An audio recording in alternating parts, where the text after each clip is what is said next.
আসসালামু আলাইকুম।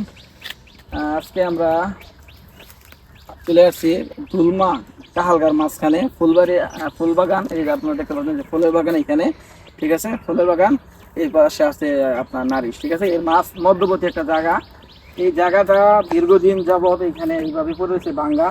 এখানে গত বছর আমাদের রনি, ঠিক আছে, গত বছর ওনার ফেসবুক আইডিতে একটা ভিডিও আপলোড করছিল যে এখানে এই গাড়াতে অ্যাক্সিডেন্ট একটা বড় ধরনের দুর্ঘটনা ঘটছিল এবং তখন সে ভিডিও আপলোড প্রকাশ করার পর তিনি জনপ্রতিনিধি এলাকার জনপ্রতিনিধি এবং ঊর্ধ্বতন মহলের দৃষ্টি আকর্ষণ করেছিল যে এখানে কীভাবে সংস্কার করা যায়।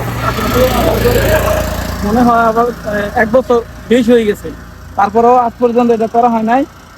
তো আজকে যে রাস্তার যে ভয়াবহ অবস্থাটা, এইখানে যে কোনো সময় যে কোনো মুহূর্তে ভয়াবহ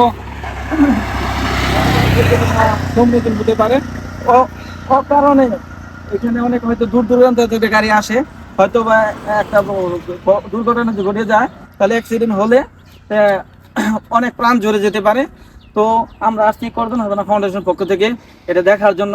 আমাকে রনি বলল যে ভাই আমরা একটা ভিডিও দিয়েছিলাম কিন্তু কেউ এই কাজটা করে দিল না, তাহলে আমরা কি পারি না যে আমাদের কর্দন হাসান ফাউন্ডেশন এই কাজটা করার জন্য? আমি কিন্তু অবশ্যই, কেন না। তো এই লক্ষ্যে আজকে আসছি এখানে আমরা দেখার জন্য। আসলে এটা খুবই মারাত্মক একটা জায়গা, দেখা যায় না কিন্তু, আসলে এটা মানে দূর থেকে দেখা যায় না।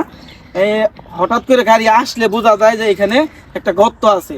তো এভাবে যদি মনে করো মানুষ না দেখার কারণে হঠাৎ করেই আপনি দেখবেন যে গাড়ি যাচ্ছে, গাড়ি কিন্তু গাড়িগুলো দেখা নাই, গাড়িগুলো দেখা নাই কারণে এই যে এখন একটা শব্দ হয়ে দেখছেন অ্যাক্সিডেন্ট হতে পারে। তো এখানে ভয়াবহ অ্যাক্সিডেন্টে বাঁচার গেলে আমরা মানুষ হিসেবে আমাদের করণীয়, এখানে আমাদের জনপ্রতিনিধি আছে, সমাজে যারা রাস্তার কাজে নিয়োজিত আছে, ঊর্ধ্বতন মহল আছে, তাদের দৃষ্টি আকর্ষণ করছি যদি পারেন রাস্তাটা করে দেন।